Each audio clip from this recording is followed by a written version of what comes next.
नमस्कार. मनोरंजन विश्वातून एक दुःखद बातमी समोर येते.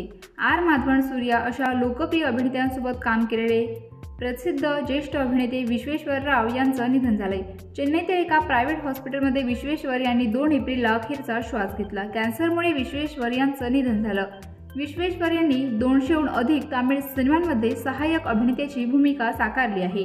वयाच्या 6व्या वर्षीच विश्वेश्वर यांनी बालकलाकार म्हणून आपल्या अभिनयाची सुरुवात केली होती. विश्वेश्वर यांनी साकारलेल्या लैलाच्या वडिलांची भूमिकाही चांगलीच गाजली होती. याशिवाय त्यांनी आर. माधवनच्या इवानो ओरुवन सिनेमात देखील अभिनय केला होता.